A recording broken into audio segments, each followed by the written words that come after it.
ni àwọn pastor ló yẹ kí wọ́n máa dóòbò tó dáa jù àwọn ni ó yẹ kí wọ́n máa jiyàn òbò jù because position tó delicate ni wọ́n wà position tá a fi ń jèrè ọkàn fún Kristi tá a fi mú ọkàn dúró nínú Kristi so débi òbò bá ti pa wọ́n àwọn tó yẹ kankan wàásù sí náà tó máa tó sì dàrúdàpọ̀ nìyẹn kí n jájà ìrasà so ẹjọ́ nítorí Ọlọ́run àwa tá a bá ti ifun bẹ́ẹ̀ yàn ọ̀jẹ̀ pastor àwọn ọkùnrin míì wà bá ń tọ́ pé wọ́n ṣe pastor tó jẹ́ pé they are just simple people tí wọ́n ráyè láǹkóbìnrin tó bá ti lọ́kọ tí ń ṣe dáadáa sí ọ kí ló dé tó ọmọ gbogbo pamọ́ òbò tó bá ń gbé pamọ́ ara rẹ ló ń ṣe torí ìbálòpọ̀ ó benefit obìnrin ju ọkùnrin lọ you can read about it women benefit more in sex than men èmi ò wọ́n bí ṣe máa ń wù wọ́n ṣe gan torí iṣẹ́ agbára ni iṣẹ́ ẹ̀yìn òun ni lady kan ló ń ṣe kinní kan tó ń ṣe bí àwàdà lórí péjì ẹ̀bẹ̀ kì í ṣe àwàdà ó lóun lọ ṣe press up ètí wọn máa ń ṣe yẹn exercise ó lóun ò ṣe lẹ́ẹ̀mejì àbẹ́ẹ̀mẹ́ta tóun fi wà tired ó lóun wá imagine pé àwọn ọkùnrin tí wọ́n máa ń ṣe bẹ́ẹ̀ lórí obìnrin for minutes ibo náà ti ń ríru strength yẹn ló bá ní ẹ̀yin ọkùnrin ẹ̀ ń try o òun ṣe press up àbí sit up lásán báyìí òun wó palẹ̀ ni so strength náà fi ń ṣe nǹkan yẹn and yet ó tún máa wù wọ́n ṣe ni so na you go enjoy more obìnrin ní gbádùn dídójú obìnrin lè reach orgasm in different ways ọkùnrin ẹ̀kan dán ẹni orgasm tiwọn obìnrin tó bá jẹ́ ọkọ tó mọ body anatomy ẹ̀ tó mọ bí body system ẹ̀ ṣe ń ṣiṣẹ́ dáadáa time tó bá ti ń tẹ̀ lára gan you can experience your first orgasm láì jẹ́ pó tí wọlé bẹ́ẹ̀ ni tó bá tẹ̀ lára tó fọwọ́ sí gbogbo àwọn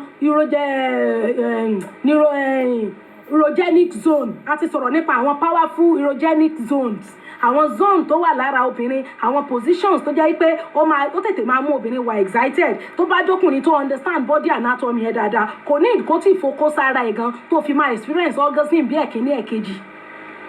especially àwọn tí wọ́n bá ní good sex life ẹlòmíì bóyá táìmù disvirginity ẹ̀ bóyá èèyàn tí ó tó kọ́ bá sùn ẹni yẹn bóyá ó jẹ́ victim of RAPE irú àwọn yẹn lè má like okó bẹ́ẹ̀ tó bá jẹ́ wípé you were not a victim you had your first sex experience consensually with a man you love wàá like okó tó fi dàrúgbó ni àwọn obìnrin tí wọn bá like okó tán ló kó ń dun àwọn bóyá wọ́n ti ní bad experience nípa okó dídó tẹ́lẹ̀ tí wọn tó wá fẹ́ ọkọ tó dáa bẹ́ẹ̀ bá ti rí àwọn ìyá tán ti pé 60-70 tán sì ń gbádùn okó those are the ones tán ní good experience pẹ̀lú okó nígbà kékeré gbogbo àrùn ara gbogbo ẹ̀ ló kó máa bá yín tì dànù àwọn tán bá ń dókó déédéé wọn ní mọ fòní kúfọ̀ ládìde wọn ní mọ ní ẹ̀yìn dídùn ẹsẹ̀ dídùn ara ríro wọn ní mọ ní so ẹjọ́ nítorí Ọlọ́run is very important so mo ní ká fi kò síjọ́ téèyàn ò lè dó okó ẹlòmíì á sọ pé nítorí kan lè ráyè wàásù kan lè spiritual pásítọ̀ tí ò bá dóbò gan ni ò ní spiritual ẹni tí ò bá dóyàwó rẹ̀ kò ní spiritual àwọn pásítọ̀ tán bá ní constant sex pẹ̀lú ìyàwó wọ́n máa wà spiritual ìdí onídìí ò ní máa wọnú ojú wọn ọmú ò ní máa wọnú ojú wọn kò ní jọ wọ́n lójú gbẹ̀hùn kí ni àìmọye ìgbà tó jẹ́ pé táwọn gan bá fẹ́ tẹ ọmú nínú ilé ọ̀ràn lọ́rùn láti tẹ̀ kì í sàn ọmú tá máa wò pé kí gan ni ẹ̀yin ò tiẹ̀ ṣe nírònú báyìí ìkan ló lóun tòun tiẹ̀ rò ń bá sì dìmọ́ ìyàwó òun ló lẹ́yìn ẹ̀yin tiẹ̀ ṣe nírònú báyìí àìrírònú tí a wá jẹ́ lábùrùsẹ̀ wá dìmọ́ ìyàwó ẹni tí wá di pé ẹ̀yin ò ní rònú bẹ́ẹ̀ ni tọ́mọ̀ wípé ní anytime tó ń bá fẹ́ tẹ ọmú wọn ní kó wọn mọ̀ tẹ̀ wọn ní gbọ́wọ́ òun dànù ọmú wo ni wọ̀ wá fẹ́ pọ́n dọ́rùn tó fẹ́ nítumọ̀ sí wọn. so bó ti jẹ́ nìyẹn ẹjọ́ nítorí Ọlọ́run àwọn pásítọ̀ àbí àwọn tí wọ́n jẹ́ àwọn devoted brothers in the Lord tán ti níyàwó tíyàwó bò bá ti jẹ wọ́n máa wà spiritual bẹ́ẹ̀ ni tíyàwó bò bá ń jẹ oríṣiríṣi imagination ìlọ́ máa wà lọ́kàn rẹ̀ tẹ́nìkan bá kàn wọṣọ kan tó kàn faralẹ̀ tó kọjá lẹ́gbẹ̀ẹ́ kò ní lè wò láwòmọ́jú because to an hungry man anything is edible ẹni tẹ́bi bá ń pa anything tó bá kọjá sẹ́gbẹ̀ẹ́ báyìí ní ọmọ ọrùn jíjẹ létí ẹ̀ nímú rẹ̀ ṣùgbọ́n ètò ti ṣeṣeṣe gan tó ti sú agbára wo lókù tó fẹ́ fi ṣe tìta mọ́ bó ti jẹ́nu so gbogbo àwọn nǹkan yẹn ni ó ṣe pàtàkì then ọlẹ́mù ni wọ́n ní Lord Bishop is there bíṣọ̀bù náà dáa ṣe báwọn bíṣọ̀bù gan lọ́lọ́run sọ wípé ní kí wọ́n mọ jọ́kọ aya kan kò ní kí wọ́n mọ̀ lọ́kọ kò ní kí wọ́n mọ̀ níyàwó àbí òye abáyé nísìn ó ní bẹ́nikẹ́ni bá fi oyè bíṣọ̀bù ohun rere ni ó fẹ́. Bíṣọ̀bù jẹ́ ọkọ aya kan aláìlẹ́gàn ẹni tó kápá ilé rẹ̀ gbogbo criteria yẹn wà níbẹ̀ ẹ gbúdọ̀ ní aya náà ni à ń sọ kò sẹ́ sọ pé kẹ́ ẹ mọ̀ láya ńgbà tẹ́ ìṣèfadá. So bó ṣe jẹ́nu bíṣọ̀bù tó wà bí nǹkan ló dáa ẹ mọ̀ jẹ́ kàn ìyàwó yín kàn mọ̀ gbà fún yín ẹ mọ̀ fún ọ lówó ọbẹ̀ ṣe é ráwọ̀ obìnrin owó lobìnrin mọ̀ I'm telling you gómìnà bá dàgbà tó bá pé 100 years àfi tí wọ́n bá wo fá fún un pé mọ́ gbowó lọ́wọ́ ẹni yìí o tí wọ́n bá ti wo sẹ́ fún un pé kéńkọ́ mọ́ gbogbo àfi tí wọ́n bá wo sẹ́ fún un àfẹ́ ń bá ní kọ́mọ́ tí wọ́n bá ti wo gbá tí wọ́n ní owó ìmọ̀gbà ńlọ́kù tí ìbá ti ṣe pé wọ́n sẹ́fà fóbìnrin pé mọ́ gbowó lọ́wọ́ this particular man o ọ̀tọ̀nu owó àwọn obìnrin fẹ́ràn owó especially tọkọ tó ọ̀fẹ́ bá fún ọ lówó oríire ọmọ wú ni gan-an tẹ́ bá ti ń fún ọ lówó tẹ́ ń fowó ọbẹ̀ ẹ̀lẹ́ tẹ́ ń ṣe dáadáa nínú ilé èmi ló dé tí wọn ò ní mọ̀ gbà fún yín. Mo wo sámọ̀ bàbá kan wọ́n ní woman yẹn sọ fáwọn pé òun rí àláàtì lórí fóònù òun. She now called her husband and say ẹ sẹ́ǹdì owó báyìí kí lẹ fẹ́ jẹ́ ká fi rà náà bá ní owó ọmú táwọn tẹ̀ ní àárọ̀ nù ẹ wá tún wá tẹ̀ sí o come and press more o. Wọ́n á sọ yìí rẹ̀ wá come and press more o tó bá ti jẹ́ gbọ́wọ́ ìtẹ̀tẹ̀ láàárọ̀ ẹ wá tún tẹ̀ sí bàbá ti ń fún ọ lówó Jésù ọmọ pèsè fún yín àbí ẹ̀ báyìí nìsín Jésù ọmọ pèsè ẹ rí wípé ní wọ́n mọ̀ gbà fún yín ṣùgbọ́n tẹ́ ẹ bá láhùn tẹ́ ẹ ya ká gọ́ọ̀mù tó ṣe pé ọkùnrin mi èjò wọn ká sórí owó wọn ni ṣáàmọ̀ pé owó tẹ́jọ́ bá ti ká sí kò ní í ṣe é mú tẹ́jọ́ bá ti ká sórí owó yín tẹ́ ìsá ká gọ́ọ̀mù tó ṣe pé ní tí ẹ bá ṣe pé kíní ẹ mọ̀ fún ọ ẹ rí wípé kódà fúnra wọn mọ̀ pé àwọn mọ̀ láìkí bẹ́ẹ̀ mọ̀ ṣe lánàá àwọn sì tún fẹ́ rú ẹ̀ sí àwọn dúpẹ́ okó àná àwọn sì tún fẹ́ tò ní ìsì ọlọ́ọ̀bá ń gbọ́ wọ́n mọ̀ sọ fún yín kó dùn máwùn obìnrin tó kọ̀ bá ti dùn mọ́ àjẹ́ wípé inú rẹ̀ ò dùn sí ọkọ ni àwọn obìnrin tó bínú ẹ̀ ò bá ti dùn kí lè táwọn tó ń jẹ́ victim of rape tó fi máa ń ní tears they have tears because ọkàn wọn ò sí pẹ̀lú ọkùnrin yẹn so gbogbo hormones tí ara ti pèsè sílẹ̀ láti wẹ́ẹ̀tì ojú ara kí okó tó wọbẹ̀ kò sí yẹn bẹ̀ kò sí wetness yẹn bẹ̀ force ni ọkàn obìnrin yẹn ò sopọ̀ mọ́ ọkùnrin so bí danger zone nìyẹn but ẹni tó ṣe wípé ẹjọ́ nífẹ̀ẹ́ sí ara yín ẹjọ́ consent inú rẹ̀ dùn sí ẹlòmíà ló ń jẹ́ 35 years ara àwọn dry mo ní fi ọkàn sí okó tó ń dó tó bá ti ń dókó tó bá ti fọkàn sí tó ṣe pé òun náà mọ èyí ó ṣe wá sanwó oṣù wọn o owó tí bàbá yìí lóun ó fún mi kò fún mi ó bú mi lánàá ó sọ̀rọ̀ sí mi ń jẹta mo béèrè owó lánàá kò fún mi gbogbo tó ń rò ní táìmù tó ń rò máa ń ṣe tó ń kí ìṣe tó ń sọ́ọ̀kì ẹ gbogbo tó ń rò nìyẹn òbú ẹ máa gbẹ ni bẹ́ẹ̀ tó o bá ro gbogbo yẹn sọ́kàn ní gbogbo táìmù yẹn tó jẹ́ pé ọkàn ẹ wà níbi pé o wà passionate ṣé mo pa àwọn ọkùnrin máa ń mọ reason téèyàn fi ń dó wọn tó bá ń dó ọkùnrin látàrí pé kọ́sà àmọ́ ni wọn ò gbà fóun àjẹmọ́pá ń jẹ kọ́mọ́ máa rojọ́ mi kiri yọ ọ́ mọ̀ àwọn girlfriend wọn tí wọ́n máa ń dùn wọn nídò àwọn nífẹ̀ẹ́ wọn àwọn want wọn to themselves yẹn wọ́n máa mọ̀ tó bá ń dún ọkùnrin with the intention pé kọ́mọ́ ní ìgbà fóun wọ́n máa mọ̀ tó ló máa rí nínú body reaction yẹn tó bá dẹ̀ ń dún ọkùnrin látàrí pé o nífẹ̀ẹ́ rẹ̀ you want him to yourself ó dẹ̀ gbádùn okó ẹ̀ náà ó máa mọ̀ pé this lady ọmọbìnrin yìí nífẹ̀ẹ́ òun gan-an so tó wọ́n pẹ́ bá lọ rán sọ́wọ́ àwọn girlfriend yẹn àgàgà kó tún wá jẹ́ tó nífẹ̀ẹ́ ọkọ ẹ̀ wà láyà rárán tó nífẹ̀ẹ́ ọkọ ẹ̀ tí ẹ bọ̀ ọ̀nù so ẹ̀yin bíṣọ̀bù ẹ rí wípé ní àwọn bíṣọ̀bù yẹn ní bíbélì ṣe ní kan máa ní aya at least wọ́n ní kan ọkọ aya kan débi wípé ní obìnrin ò ní máa wọ̀ wọ́n lójú ṣàràṣàràṣàrà gbogbo pásítọ̀ tí wọ́n máa tò sí ọmọ ìjọ wọn ẹlòmíì pásítọ̀ míì wà tó yẹ pé ìṣekúṣe ń bẹ láàrẹ̀ tẹ́lẹ̀ àmọ́ pásítọ̀ míì tí ìṣekúṣe ń bẹ láàrẹ̀ majority wọn ìyà òbò ń jẹ wọn mọ́mí yáàdì wọn mọ́mí pásítọ̀ mọ́mí mission wọn ìfún wọn ṣe ni wọn ìfún wọn ṣe òun ni ó ní pásítọ̀ kan tó transfer wà chọ́ọ̀chì kan gbà kan tí ń tòsí ọmọ ìjọ wọn wá ń sọ fún mọ́mí wọn ẹni tó jẹ́ women leader ó wá lọ sọ fún mọ́mí mission yẹn ìyàwó ẹ̀ pé mọ́mí ẹ dákun sẹ́yìn fún bàbá ṣe ni sẹ́yìn fún dádì ṣe ni ní kí ló dé ìṣe tí wọ́n gbé ọdẹ ìwọ̀n tí lóṣù mẹ́fà ọmọ tí wọ́n ti tóòsì nínú ṣọ́ọ̀ṣì yóò níye òun ṣe gbà fún wọn wọ́n burú wọ́n ṣe ẹni tó bá rí tán wàásù yóò lè yàn tán ìwà wọn ò da igbá kàwó kan wọ́n sáà ti fọgbọ́n béèrè wọ́n ti mọ̀ pé ìyàwó ẹ̀ ò kí ń fún ṣe ni torí wàárí ò da ọkùnrin tí wàárí ò bá ti da oko rẹ̀ kò ní wùyàwó ẹ̀ dó ẹ mọ̀ ni wọn lè láìkí oko yín tí wàá yín ò bá ti da ẹ mọ̀ wùwà burúkú ẹ mọ̀ sọ̀rọ̀ òdì sí wọn ẹ ní fowó lẹ̀ òbò wọn ò lè gbé fún tọ́bẹ̀ bẹ́ẹ̀ bá ń dì mọ́ wọn jù bẹ́ẹ̀ lọ òbò wọn yóò gbẹ bí ìgbàgbọ́n ọ̀pẹ ni kò ní tutù ó gbúdọ̀ tutù kó wẹ̀tì kó mi jáde nídìí lubricant ẹ̀ bá ti wọ menopause àwọn ìyá mi tán ti wọ menopause gan tán bá ń ròyìn bó ṣe ń gbádùn oko fún yín ìwọ mọ̀ wò pé ìwọ tó wájọ́ ọmọdé ara ẹ kí ni ìwọ wá ń fọmọdé ara ẹ ṣe nígbà tí bá ìyá 65 tí bá ń sọ fún mi wípé òun enjoy òun gbádùn oko kí lèmi wá ń fọmọdé ara tèmi ṣe in my 30s ẹjọ́ ń torí ọlọ́run dídó lóko torí ẹ̀ náà ṣe ní ká mọ̀ lọ́kọ bó ti jẹ́nu wọ́n tó bá sì ti mọ̀ pé ò tí ì lọ́kọ tó bá lọ ń ṣe zìnà gbà láti ẹnu kò sí tọ́kàn mi bẹ́ẹ̀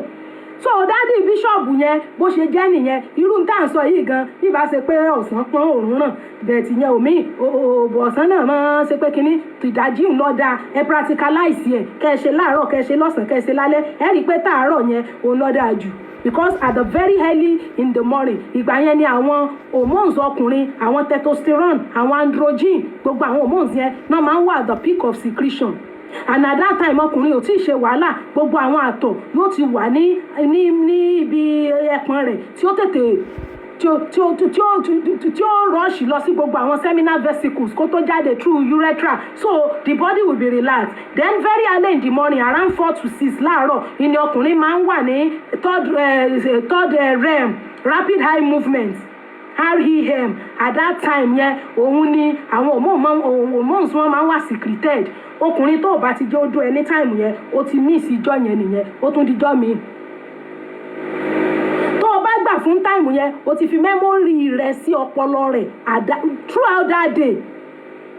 throughout ọjọ́ yẹn ìrònú ẹ ló máa rò kò sí girlfriend kankan tó máa take ọjọ́ yẹn rd ìwọ̀n bí mo ṣe lè táìpù kìíní tẹ̀ ń béèrè mú ó pè mo fẹ́ tẹ̀ so ó ti fi memory ara ẹ̀ sí lọ́pọlọ at that time ṣe ẹ̀ràn girlfriend wọn àwọn èyí fi timetable sóbò àwọn ti wá lọ ṣe research wọ́n ti gbá research wọ́n ti mọ̀ pé òbò dájí ó ṣe pàtàkì so time tó bá ti lọ súnlé girlfriend yẹn ìyẹn target àárọ̀ yẹn níbi ọwọ́ 4 sí 6 ìgbà yẹn làwọn ọkùnrin máa ń go through rapid eye movement erection mẹ́ta lọkùnrin máa ń ní lójú oorun àkọ́kọ́ ẹ̀kejì wọn nímọ̀ bẹ́ẹ̀ lẹ́ẹ̀kẹta tí ti máa ń bọ́ sọ́wọ́ 4 sí 6 am yẹn ìgbà yẹn ni body wọn máa wà conscious of pé okó àwọn le àdùfẹ́ ẹṣẹ́ mà pé okó àwọn le táìmù yẹn wọ́n máa fẹ́ dùn ẹ́ tó o bá ti ní ògbà o ti ní problem o lè rówó ọbẹ̀ gbà because ọpọlọ rẹ̀ inú rí ọmọ bí ni wọ́n bá ti rí ọba inú ọmọ bí pé ibo gan ló ń ti rí ọmọbìnrin gan kílé gan tó ń fífẹ́ gan ntí ọmọ ronú so ẹjọ́ nítorí ọlọ́run gbogbo nǹkan téèyàn bá ń ṣe ṣe rí ara nǹkan tí ìmọ̀ mú wa ní problem ni wípé wọ́n lá máa ń dóra wa at a very wrong time a máa ń dóra wa ní wrong time tó bá ti tágẹ́ẹ̀tì àárọ̀ as a matter of fact tó bá fẹ́yàn tó jẹ́ pé ó ti dàgbà tí age gap yín pọ̀ dáadáa tó ti rí wípé ní ara wọn ò fi bẹ́ẹ̀ ṣe mọ́ tágẹ́ẹ̀tì àárọ̀ o lè ṣe lọ́sàn-án náà tẹ́ bá wà nílé anyway bóyá kẹ́ẹ̀kan fi yẹn ṣe top up then late in the evening tára ti relax tára ti ṣílẹ̀ bí gbogbo timetable ọ̀sán Sunday ọ̀sán Monday tóòrùn gangan tí gbogbo òrùn ti kàtàrí tí wọ́n ṣẹ̀ ń wá ń dóko yẹn kò lè wọ́ọ̀kì ṣe rí quantity yàtọ̀ sí quality a ti sọ̀rọ̀ oko quantity a sì ti sọ quality oko ni oko ẹwà ògùn ẹṣẹ́ mà ni oko tó jẹ́ wípé tó bá béèrè ọ̀sà fún bẹ́ẹ̀ bẹ́ẹ̀ ó sì ti mọ̀ pé kò tinú ẹ wá ni mo ti sọ pé àwọn ọkùnrin wọn mọ reason tá a fi ń dó àwọn tó bá dó ọkùnrin nítorí wípé ó wù ẹ́ láti bá sùn láti jẹ́ kí ó bá ẹ sùn kí ìfẹ́ yín lè bond sí kálàáfíà lè jọba o ní ìdí ẹ̀ you are sleeping with him because you need him to yourself you want him to yourself ọkùnrin ọmọ quality nìyẹn but quantity ni pé kò kúkú sígbà tó ní òun fẹ́ ṣe tí ì ní gbà fún èmi máa ń gbà o Mr. Michael mo rọ́wọ́ yín ẹ ṣé gan èmi máa ń gbà o kò sígbà tó ní mi kí n wá tí ì ní wá o ẹ ti mọ̀ pé quantity nu òun fún ṣe àspé kò sígbà tó ní ń wá tí ní wá bẹ́ẹ̀ àníyàn wo ló ń gbé lọ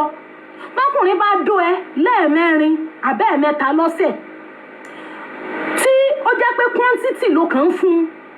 ó lè dó ẹ lẹ́ẹ̀kan lọ́sẹ̀ kẹ́ẹ̀kan lọ́sẹ̀ yẹn dẹ̀ ní quality impact yes ìwọ tó máa dóko lálẹ́ tó dẹ̀ ti ń pìpì àwòkó láti àárọ̀ most àwọn ọkùnrin tí wọ́n máa ń da ni ìyá máa ń jẹ lọ́wọ́ obìnrin so ẹ má jẹ́ á sọ pé ẹ tọkùnrin ò bá ṣe dáadáa fún kọ́ à ń sọ̀rọ̀ responsible ọkùnrin this time around àwọn ọkùnrin tó jẹ́ pé níwọ̀n bàbá gbára wọn ṣe káwọn ń ṣe wọ́n sì fẹ́ àlàáfíà jẹ́ kó mọ̀ yé pé bó ṣe dún ẹ lánàá yẹn ò láìkí ẹ o pé ó dà ń pé ẹ ṣe wàhálà púpọ̀ lánàá torí bẹ́ẹ̀ ṣe lánàá yẹn ó tiẹ̀ wá yà mí lẹ́nu mo tún fẹ́ rú rẹ ẹ tó wá ṣe sí o ìyáàmọ̀ mọ̀ pé ọmọdé ìka you kúkú má don spoil finish àbí òyọ́ báyìí nísìn ṣùgbọ́n bó ti fẹ́ dúró náà ṣe lóró ojú kókó tó fún júpọ̀ bí ìgbàgbọ́n ọ̀pẹ bó ṣe náà ló ti tètè mú fóònù rẹ ló ti ń tẹ̀ ó tiẹ̀ ṣe bí ipò gbádùn kankan ó ṣe after sex cuddling ṣe oko quantity nìyẹn ẹ mọ̀ ṣe lọ ni kò lè ní impact kò lè ní o ti mọ̀ òun ló ti mọ̀ pìpì alára quality oko oníkẹ́yìn ò pìpì alẹ̀ téèyàn fẹ́ dóko kó o ti ṣe gbogbo normal thing tó yẹ kó o ṣe àbí òjò báyìí ní ìsìn ẹlòmíì ọmọ asùn yọ̀ràn retí ìgbà tí wọ́n wá àbí òun léèrè òbò kò ní ìdí kí wọ́n bí wọ́n léèrè òbò ìwọ́lé béèrè oko ìwọ́lé lọ bí oko yẹn fúnra rẹ tí yóò fi mọ̀ àwọn ọkùnrin náà máa ń fẹ́ jẹ́ kéèyàn máa ṣe bí pé èèyàn ní ìdíyan kí wọ́n lọ́rẹ̀ ní ìsìn wọ́n nìkan lọ wọ́rẹ̀ lọ yọ wà lọ lónìí lọ́la lọ́túnla nígbà bá yá náà tọ́rẹ̀ náà wá wọ náà wà sóòní ìjókòó lé rẹ irọ́ èmi ní máa wáyé wà máa kí ọ́njọ́ ojúmọ́ èmi ò nílé tèmi tí ń fẹ́ jókòó sí ọkùnrin ò lè máa béèrè okó ń gbogbo ìgbà mo ti sọ fún wa yín pé relationship okó àtòbò relationship ìyá àtọmọ ni tí ìyá bá ti tọ́jú ọmọ tọ́mọ bá ti dàgbà ọmọ ní ọ̀tọ́jú ìyá tó bá ti di pé ẹ ti ń lo 10 15 20 30 years wọ́n ló kù tó ọmọ káràmásìkì okó wọ́n lọ́ ọmọ show interest ìyàwó àṣẹ̀ṣẹ̀ gbé tá a ṣẹ̀ gbé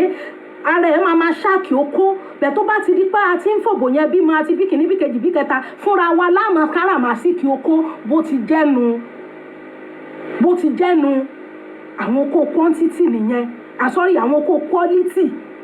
tẹ́ bá ti náà tán ní àlìálí kò kúkú sígbà tó lóun fẹ́ tí wọn ò ní fún àwọn quantity nìyẹn àwọn yẹn memory wọn ọkọ yẹn ò lè máa fi hàn sí memory school fees ọmọ àti bí wọ́n ṣe sanwó láńlọ́ọ̀dù bí wọ́n ṣe parí ilé wọn tán ní okò bẹ́ẹ̀ ńlọkọ́ ọmọ ní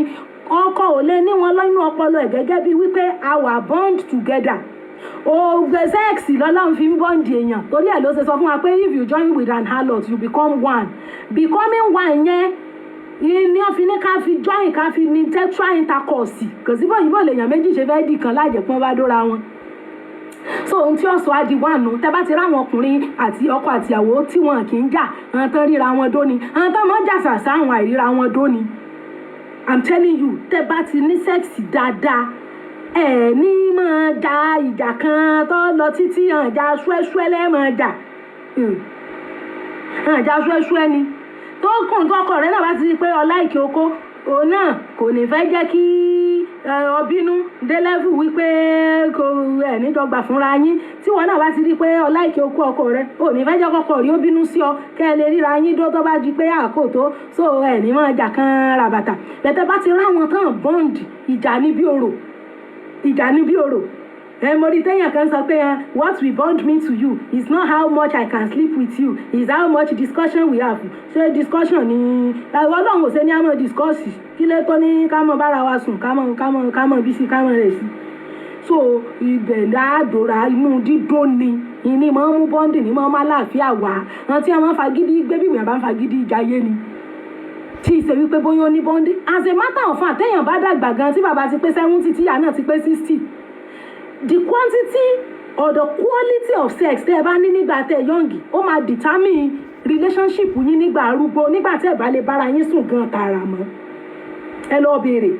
nígbà tí ò bá sí sex mọ́ friendship tí ó wà láàrin yín ó máa tell tẹ́ bá dàgbà pé ìgbà tẹ́ wà ń kékeré ẹ ti bond dáadáa nígbà tó kó ṣì ní psychogenic erection ṣe àmọ́ pé okó kì í gbé òbò kì í gbó ẹni tó lóbò ló máa ń gbó bẹ́ẹ̀ okó máa ń gbó tó bá yá tọkùnrin bá ti ń dàgbà wọ́n máa ń ní pírónáì tó kó wọn erection wọn máa tẹ̀ ráì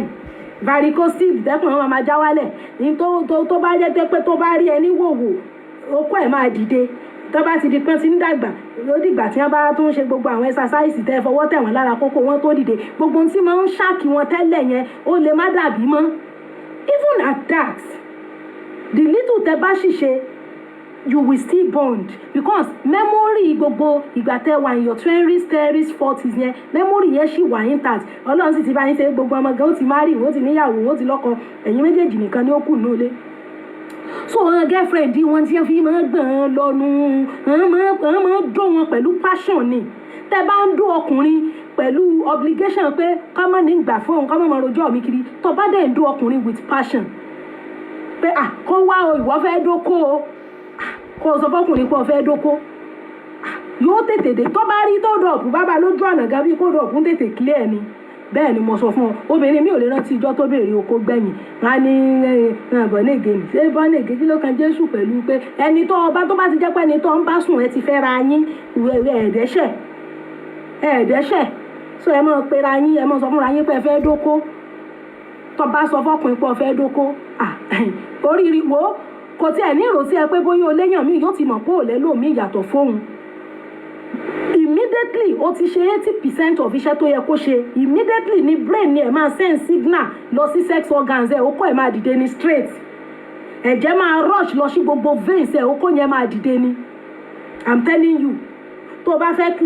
fẹ́ járọ̀ mi sọ fún ọkọ rẹ má lọ sọ fún boyfriend o ọkọ rẹ sọ fún pé o fẹ́ dóko kẹ́ẹ̀tì wájọ wà nínú ilé kọ́ wá sọ pé ọ̀sẹ̀ mọ́ kọ́ wá ní òun ṣeré ni